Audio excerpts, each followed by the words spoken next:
आज के ज़माने में हर किसी को एक ही चीज़ चाहिए। हर किसी की रेस लगी हुई है कि ज़्यादा से ज़्यादा वो इस चीज़ को हासिल कर ले। लेकिन जब ये मिल जाती है तो उससे भी बड़ा मसला शुरू हो जाता है कि अब इसको संभालना और खर्चना कैसे है। मैं बात कर रहा हूँ पैसे की। We're talking about is money, real money. दौलत, मनी, करेंसी, इसके डिफरेंट नेम है, लेकिन हम इसके बारे में कितना जानते हैं?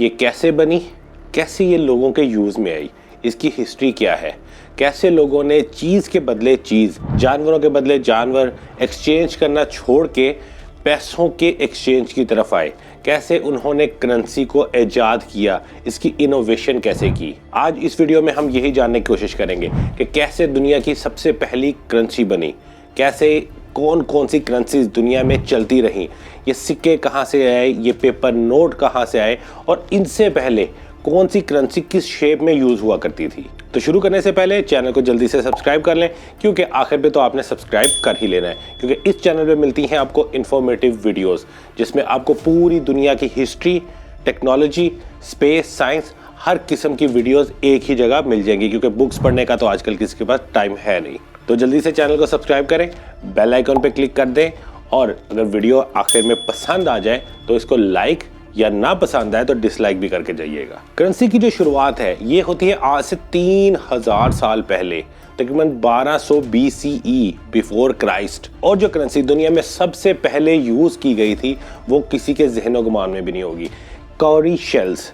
ये समुद्र में मिलने वाले जो सी शेल्स हैं उसी में से एक टाइप को लोगों ने चूज़ किया जो मजबूत, रिलायबल और ज़्यादा देर तक चलने वाले थे, और उनको एज ए करेंसी यूज़ करना शुरू किया। और जहाँ पे भी ट्रेड करनी होती थी तो इन्हीं शेल्स को दे के दुनिया में ट्रेड की जाती थी। और आज तक मिली तमाम एंशिएंट सिविलाइजेशन में से जो सबसे पुरानी करेंसी किसी ने यूज़ की और ईजाद की, उनमें से कॉरी शेल्स जो है ये सबसे ज़्यादा फेमस है। और जैसे जैसे उस वक्त एशियन और यूरोपियन कंट्रीज़ के दरम्यान जो ट्रेड है ये बढ़ती गई, जैसे जैसे वो आपस में ट्रेड को बढ़ाते गए, इन करेंसीज का यूज़ भी बढ़ता गया, यानी कि कॉरी शेल्स का यूज़ भी बढ़ता गया। और ये सिर्फ इंडियन और पैसिफिक ओशन में ही मिलते थे। ये कोई इंसानों की बनाई हुई करेंसी नहीं थी, बल्कि एक नेचुरली बनी बनाई एक करेंसी थी जो कि ओशंस में मिलती थी।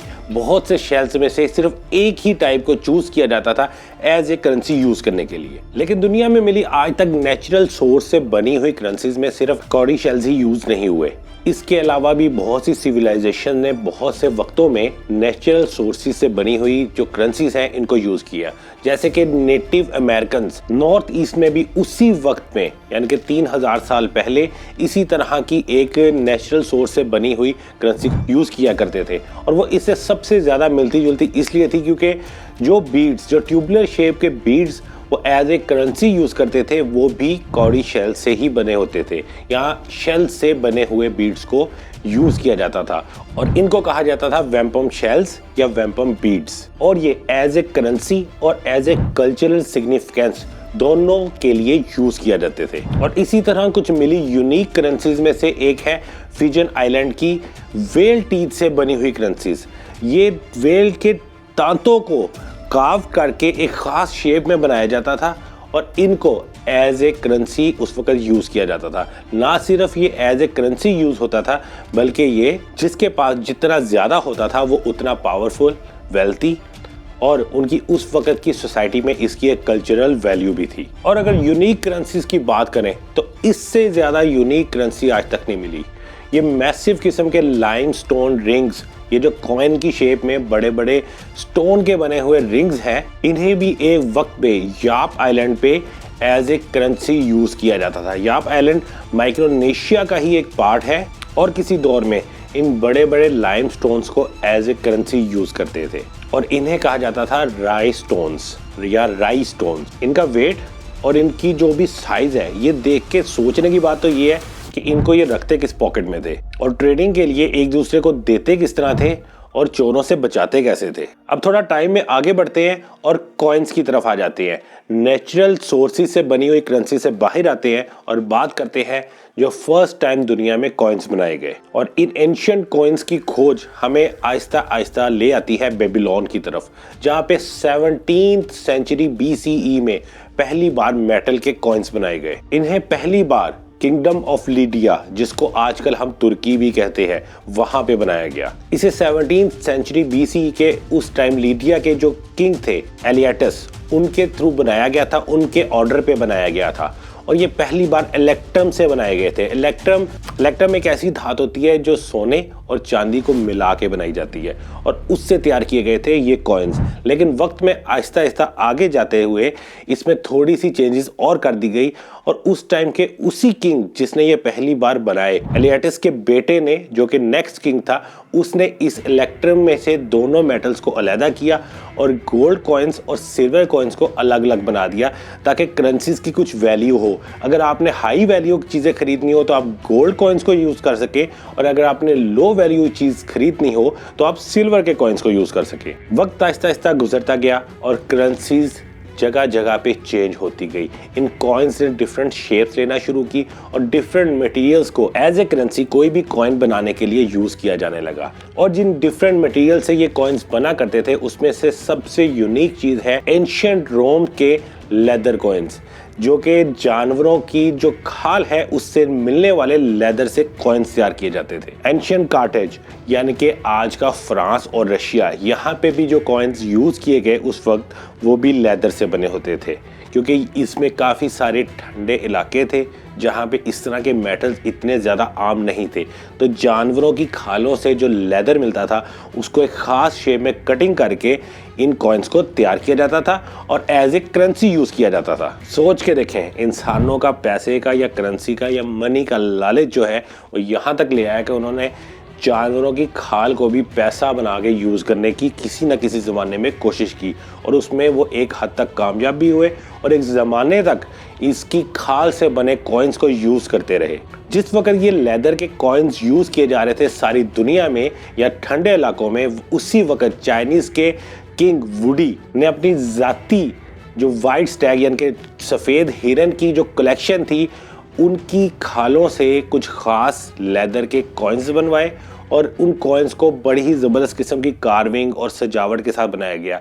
इनको एज ए करेंसी या ट्रेड के लिए तो नहीं यूज़ करते थे, लेकिन ये उसने अपनी पर्सनल कलेक्शन के लिए रखे हुए थे। डिफरेंट ज़मानों में इन लेदर कॉइन्स का डिफरेंट नाम रहा, लेकिन जो रिसेंट टाइम में लेदर कॉइन्स रहे उनको बक्स कहा जाता था और आज डॉलर को भी बक इसलिए ही कहा जाता है क्योंकि किसी वक्त में जो करेंसी है उसको यानी कि ₹1 या $1 या €1 एक बक होता था। तो इसलिए आज डॉलर का जहां भी नाम होता है तो $1 का मतलब 1 बक, $100 का मतलब 100 बक्स। अब चलते हैं हम पेपर मनी की तरफ कि पहली बार पेपर मनी कहाँ पे यूज की गई, किसने बनाई, किस चीज से बनाई और किस एरिया में इसको यूज किया गया। दुनिया में पहली बार जो पेपर मनी का रिकॉर्ड मिलता है कहीं पे बनाई गई और यूज की गई वो मिलता है चाइना में।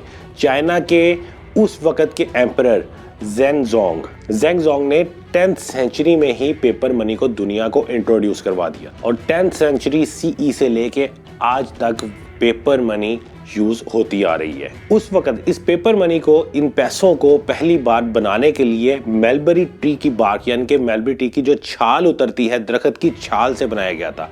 तो इसलिए आज हम ये कह सकते हैं कि पहली बार जो पैसा लोगों ने इस्तेमाल किया वो दरख्तों पर ही लगा था। वक्त गुजरता गया और दुनिया में ये फैलना शुरू हुआ और 18th और 19th सेंचुरी तक पूरी दुनिया में पेपर मनी को as a proper currency accept कर लिया गया। लेकिन ऐसा नहीं है कि उस वक्त सारी दुनिया में पेपर मनी ही यूज हो रही थी। डिफरेंट रीजन्स में, डिफरेंट इलाकों में लोग ट्रेडिंग के लिए डिफरेंट टाइप की जो करेंसीज हैं उनको यूज़ किया करते थे जो सेंचुरी से उनके उस इलाके में चलती आ रही थी। अब ज़रा बात कर लेते हैं कि ये गोल्ड स्टैंडर्ड कहाँ से आ गया, क्यों पैसों की हिस्ट्री में, क्यों दौलत की हिस्ट्री में गोल्ड स्टैंडर्ड की बहुत ज़्यादा अहमियत है। 1821 में पहली बार गोल्ड स्टैंडर्ड को ब्रिटिश के ज़रिए इंट्रोड्यूस करवाया गया। इसको उस वक्त इंट्रोड्यूस करवाना इसलिए लाजमी था क्योंकि हर कंट्री अपने अपने लिहाज से अपनी अपनी शेप में पेपर करेंसी छाप रही थी, लेकिन उस करेंसी की उस कंट्री के हिसाब से, उसकी कंट्री की इकोनॉमिक वैल्यू के हिसाब से इस करेंसी की क्या वैल्यू होगी ये डिसाइड करना बड़ा मुश्किल हो गया था। क्योंकि जो कंट्रीज थी ये पहले तो आपस में गोल्ड और सिल्वर को ले दे के ट्रेड किया करती थी, लेकिन अब पेपर मनी को एज ए करेंसी यूज़ किया जा रहा था। लेकिन ये नहीं डिसाइड हो पा रहा था कि किस कंट्री की करेंसी की क्या वैल्यू होगी और उसके बदले कोई कितना माल खरीद सकता है। तो इंट्रोड्यूस करवाया गया गोल्ड स्टैंडर्ड को कि किसी भी मुल्क, किसी भी कंट्री के पास जितना गोल्ड होगा वो उतने ही पैसे छाप सकता है और उसी गोल्ड की क्वांटिटी को देखते हुए डिसाइड होगा कि इस कंट्री की जो करेंसी है इसकी वैल्यू क्या होगी। पौंड ज़्यादा बड़ा होगा, डॉलर ज़्यादा बड़ा होगा, यूरो ज़्यादा बड़ा होगा या रुपया ज़्यादा बड़ा होगा। ये डिपेंड कर रहा था उस टाइम उस कंट्री के पास कितना गोल्ड होगा। ये बिल्कुल परफेक्ट प्लान नहीं था, लेकिन इसने काफ़ी सालों तक मार्केट में एक स्टेबिलिटी बनाई रखी और इससे करेंसीज की जो प्रोडक्शन है, किसी भी कंट्री के थ्रू जो भी करेंसी को छापा जाता है उसको भी लिमिटाइज कर दिया गया कि जितना गोल्ड है आप उतना ही जो है करेंसी छाप सकते हैं, उससे ज़्यादा नोट प्रिंट नहीं कर सकती है, जिससे दुनिया के मुल्कों में डिफरेंट इकोनॉमीज में इन्फ्लेशन के चांसेस भी कम हो जाते हैं। लेकिन 1930s के ग्रेट डिप्रेशन के फौरन बाद से लोगों ने गोल्ड स्टैंडर्ड को छोड़ना शुरू कर दिया। 1945-6 में जब वर्ल्ड वार 2 एंड हुआ उसके बाद इस चीज़ ने और ज़्यादा तेज़ी पकड़ ली और 1970s के आते आते लोगों ने, कंट्रीज़ ने इस गोल्ड स्टैंडर्ड को बिल्कुल छोड़ दिया क्योंकि ये इतना ज़्यादा कामयाब नहीं चल रहा था और इंट्रोड्यूस करवाया गया डॉलर को कि डॉलर ही आज के बाद स्टैंडर्ड होगा किसी भी करेंसी को इवेलुएट करने के लिए। यानी कि 1970s के बाद जिस कंट्री के पास जितना डॉलर होगा उसके खजाने में उसकी करेंसी की वैल्यू उतनी ज़्यादा बढ़ जाएगी और पूरी दुनिया में करेंसी का रेट इसी हिसाब से डिसाइड होता है कि उसके पास कितने डॉलर्स हैं या कितने डॉलर में वो जो इंटरनेशनल ट्रेड्स, एक्सपोर्ट्स और इंपोर्ट्स कर रहे हैं उस हिसाब से डिसाइड होता है। लेकिन ये एक अलग से बहुत लंबा टॉपिक है, गोल्ड स्टैंडर्ड, डॉलर, लेकिन इसको हम कवर करने के लिए एक नई वीडियो बना देंगे और उसके अंदर हम इसको प्रॉपरली कवर करेंगे। अभी हम वापस आ जाते हैं अपनी करेंसीज की तरफ क्योंकि हम करेंसी की टाइमलाइन को चेक कर रहे हैं कि किस वक्त में कितनी करेंसीज कौन कौन सी कैसे बनी। अब पेपर करेंसी से थोड़ा और आगे बढ़ते हैं और आ जाते हैं इलेक्ट्रॉनिक मनी की तरफ, यानी कि क्रेडिट कार्ड और डेबिट कार्ड की तरफ। 1950s में पहली बार डायनेस क्लब ने क्रेडिट कार्ड या डेबिट कार्ड को इंट्रोड्यूस करवाया और आहिस्ता आहिस्ता इसको पूरी दुनिया में फैलाना शुरू किया और फिर आहिस्ता आहिस्ता वक्त गुजरने के साथ साथ डिफरेंट कंपनी सामने आना शुरू हुई अपने अपने डेबिट और क्रेडिट कार्ड आइडियाज़ के साथ। और डायनेस क्लब के पहले क्रेडिट कार्ड इंट्रोड्यूस करवाने के 9 साल बाद 1959 में पहली बार प्लास्टिक डेबिट और क्रेडिट कार्ड को अमेरिकन एक्सप्रेस की तरफ से इंट्रोड्यूस करा दिया गया। और टेक्नोलॉजी की एडवांसमेंट के साथ साथ सिर्फ 1 साल बाद 1960 में मैग्नेटिक स्ट्रिप्स को भी क्रेडिट कार्ड का हिस्सा बना दिया गया, जिसने ट्रांजैक्शंस को और भी ज़्यादा सिक्योर, स्मूथ और फास्ट बना दिया था। और ट्रांजैक्शन को इतना सिक्योर, एडवांस और स्मूथ बनाने के पीछे IBM थी, जिसने उस वक्त 1960s में, यानी कि जब अभी क्रेडिट कार्ड्स बन रहे थे, उसी वक्त मैग्नेटिक स्ट्रिप को इनोवेट किया और दुनिया को इंट्रोड्यूस करवा दिया और ये वक्त था 1960 का। और फिर एम्बेडेड चिप्स को भी इन कार्ड्स में इंस्टॉल कर दिया गया है, जिसने एनक्रिप्टेड कार्ड इंफॉर्मेशन को और भी ज़्यादा सिक्योर बना दिया। स्टार्टिंग में जिस भी यूज़र को क्रेडिट कार्ड यूज़ करना होता था वो पूरा महीना इस क्रेडिट कार्ड को यूज़ कर सकता था, लेकिन उसके बाद महीने के एंड पे उसको जितना भी पैसा इसमें से यूज़ किया है उसका बिल देना पड़ता था। लेकिन वक्त गुजरने के साथ साथ इन नई नई टेक्नोलॉजी इनोवेशंस के साथ साथ जैसे जैसे लोगों का डाटा कलेक्ट होता गया, उनको पकड़ना आसान होता गया कि ये बैंक्स का या क्रेडिट कार्ड कंपनीज का पैसा लेके नहीं भागेंगे, तो ये क्रेडिट लिमिट बढ़ा दी गई कि अब लोग जितना भी पैसा खर्च कर ले उसको आगे कैरी कर सकते हैं। यानी कि लोग आहिस्ता आहिस्ता डेब्ट में जाना शुरू हो गए। लोगों ने अपने खर्चे क्रेडिट कार्ड को देखते हुए बढ़ा लिए और महीने के एंड पे उनके लिए बिल देना भी मुश्किल हो गया, जिसको वो आगे से आगे किसी ना किसी बिल में, किसी ना किसी मंथ में शिफ्ट करते गए, क्योंकि उस पर बड़ा नॉमिनल सा फ़ाइन रखा जाता था। लेकिन जब इस फ़ाइन को टोटल पॉपुलेशन के साथ कैलकुलेट किया जाए तो ये करोड़ों अरबों डॉलर तक चले जाता है। और एक वक्त ऐसा आ गया 2017 में जब क्रेडिट कार्ड होल्डर्स ने बैंकों का $1 ट्रिलियन देना था, यानी कि $1 ट्रिलियन वो ऑलरेडी खर्च चुके थे, इतने डेट में वो ऑलरेडी थे। और अगर आपने वीडियो को यहाँ तक देख ही लिया तो इसका मतलब आप वीडियो में इंटरेस्ट ले रहे हैं और इस इंफॉर्मेशन को एंजॉय कर रहे हैं। तो आपको दोबारा से याद करवा दूं कि इस चैनल को सब्सक्राइब कर लें और बेल आइकन पे क्लिक कर लें। अब बढ़ते हैं हम आगे अपनी वीडियो में क्रिप्टो करेंसी की तरफ। Crypto currency for example bitcoin आज तक की सबसे एडवांस करेंसी है। सबसे पहले हमने देखा कि कैसे नेचुरल सोर्सेज से करेंसीज बनी, उसके बाद कॉइन्स, फिर पेपर मनी, फिर इलेक्ट्रॉनिक मनी, और आजकल यूज हो रही है क्रिप्टो करेंसी। क्रिप्टो करेंसी को 2009 में एक मिस्टीरियस आदमी सतोशी नाकामोटो ने इंट्रोड्यूस करवाया। इसको एक चेन सिस्टम के जरिए उसने बनाया और ये डिसेंट्रलाइज्ड करेंसी है। सेंट्रलाइज्ड, इसके अलावा जितनी भी करेंसीज हैं वो सेंट्रलाइज्ड करेंसीज है, और सिर्फ क्रिप्टो करेंसी ही एक ऐसी करेंसी है जो किसी भी मुल्क के, किसी भी गवर्नमेंट के, किसी भी वर्ल्ड पावर के कंट्रोल में नहीं है। इसको उस आदमी ने एक ऐसा सिस्टम बना दिया जो अपने आप कंट्रोल हो रही है।